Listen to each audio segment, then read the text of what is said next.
ହଁ ସେ ବିବାହ ହେଇଗଲେଣି ଗୋଟେ ଭଲ ଦାମ୍ପତ୍ୟ ଜୀବନ କରିଥାନ୍ତୁ। ଜଗନ୍ନାଥ ଲିଙ୍ଗରାଜ ଆଲ୍ଲା ଯୀଶୁ ମା ଦୁର୍ଗା ତାଙ୍କୁ ଆଶୀର୍ବାଦ ଦିଅନ୍ତୁ।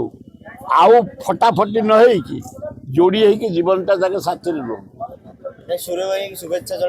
ହଁ ଗୋଟେ ସାନ ଭାଇଟେ ସେ ଗୋଟେ ବୋହୂ ନେଇକି ଆସିଛି ଆଉ ଆଶୀର୍ବାଦ ଦବାନି ଦବା।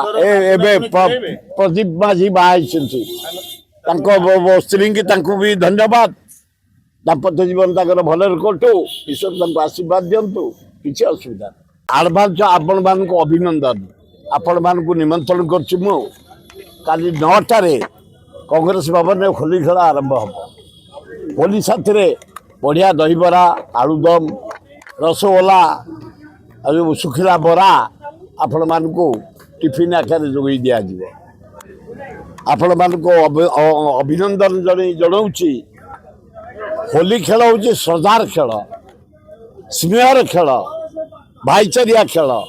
ଯେଉଁ ଖେଳକୁ ଶ୍ରୀକୃଷ୍ଣ ରାଧା ଏବଂ ତାଙ୍କ ସଖୀମାନଙ୍କ ସହିତ ଖେଳୁଥିଲେ ଏବଂ ଅଭ୍ର ଭଲ କଲର ପିଚିକାଳି ଖେଳୁଥିଲେ।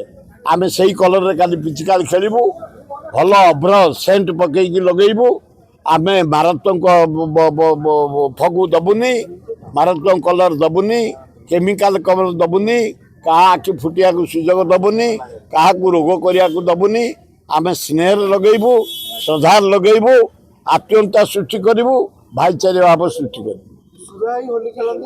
ସବୁ ବର୍ଷ ପିଲାଟି ଦିନ ଟୋକା ବେଳୁ ସାଇକେଲରେ ଆମେ ସବୁ କ୍ୟାପିଟାଲଟା ଯାଉ ବୁଲି ବୁଲିକି ଖେଳୁ। ଆଜି ବି ସେଇଆ। କାଲି ବି କଂଗ୍ରେସ ଭବନ ସରିଲା ପରେ 10-11ଟା ଷ୍ଟପେଜ ଅଛି ଆମେ ଯିବୁ। ଲାଷ୍ଟକୁ ତମକୁ ନିମନ୍ତ୍ରଣ ରହିଲା। ଲାଷ୍ଟକୁ ପ୍ରାୟ 50 ବର୍ଷରୁ ଉର୍ଦ୍ଧ୍ୱ ରଙ୍ଗ ଖେଳି ସାରିବୁ ଭୁବନେଶ୍ୱରରେ। ବାଳକାଟି କେନାଲରେ ଯାଇ ଗାଧୋଇବୁ, ରଙ୍ଗ ଚଢ଼େଇବୁ। ସେଠି ଗୋଟେ ବଢ଼ିଆ ମଟନ ହେଇଥିବ, ଗୋଟେ ଅରୁଆ ଭାତ ହେଇଥିବ, ଉଷୁନା ଭାତ ହେଇଥିବ, ଡାଲି, ପୋଟଳ ରସା ଏବଂ କ୍ଷୀରି। 55 ବର୍ଷ ହେଲାଣି ସତପର ମହାନ୍ତିଙ୍କ ପୁଅ ସନ୍ତୋଷ ମହାନ୍ତି ନେତୃତ୍ୱରେ ହେଇ ଆସୁଛି। ଏ ବର୍ଷ ମଧ୍ୟ ହେବ। କାଲି ଗଲେ ଆପଣମାନଙ୍କୁ ବନ୍ଧୁ ହିସାବରେ ଆପ୍ୟାୟିତ କରିବି। କାଲି ସକାଳୁ ଆଗ ଭାଉଜଟି ଆରମ୍ଭ ହେବ, ତାପରେ ତମମାନଙ୍କ ପାଖେ। ଘରୁ ଆଗ ଷ୍ଟାର୍ଟ କରିବି ଇଞ୍ଜିନରୁ, ତାପରେ ଡବା ବୋଳିବି।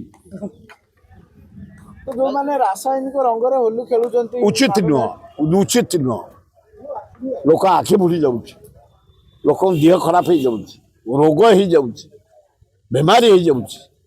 ଆମେ ସ୍ନେହରେ ଖେଳିବା, ଭଲ ଫଗୁ ନେଇ ଖେଳିବା, ଭଲ କଲର ନେଇ ପିଚିକାଳି ମାରିବା, ଯେମିତି ଛାଡ଼ିଯିବ। ଏଗୁଡ଼ାକ ଗୋଟେ ବାହାଦୁର ଦେଖି କେମିକାଲ ଲଗେଇ ଏ କଲର ଗୁଡ଼ା ଲଗେଇଦବ, 15 ଦିନ ମାସେ ରହିଥିବ ଦିହରେ। ଏଗୁଡ଼ା କରିବା ଉଚିତ ନା। ନା ବିଲକୁଲ ମଦୁଆଙ୍କୁ ଦୂରେଇବ, ବିଲକୁଲ ପୁରେଇ ଦବନି। କୃଷ୍ଣକଣ ମଦ ଖାଇକି ପିଚିକାଳି ଖେଳୁଥିଲେ ରାଧାଙ୍କ ସହିତ? ଫଗୁ ଖେଳୁଥିଲେ ଆଉ ଭାଙ୍ଗ ଆଉ ବେଲପଡ଼ା ହଁ ହଁ କାଲି ଦିଆଯିବ। ଯଦି ତମେ ନେବ କଂଗ୍ରେସ ଅଫିସ ଟିକେ ଆସିବ, ଯୋଗାଇ ଦିଆଯିବ।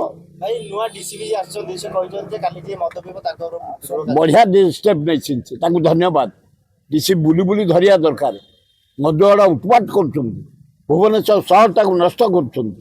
ହୋଲି ଦିନରେ ଯୋଉଠି ମଦ ଯିଏ ଖାଇଥିବ ପୋଲିସ ଟେକି ନେଇଯିବା ଦରକାର। ଯେଉଁ ଷ୍ଟେପ୍ ନେଇଛନ୍ତି ମୁଁ ଡିସିପିଙ୍କୁ ଧନ୍ୟବାଦ ଦେଉଛି।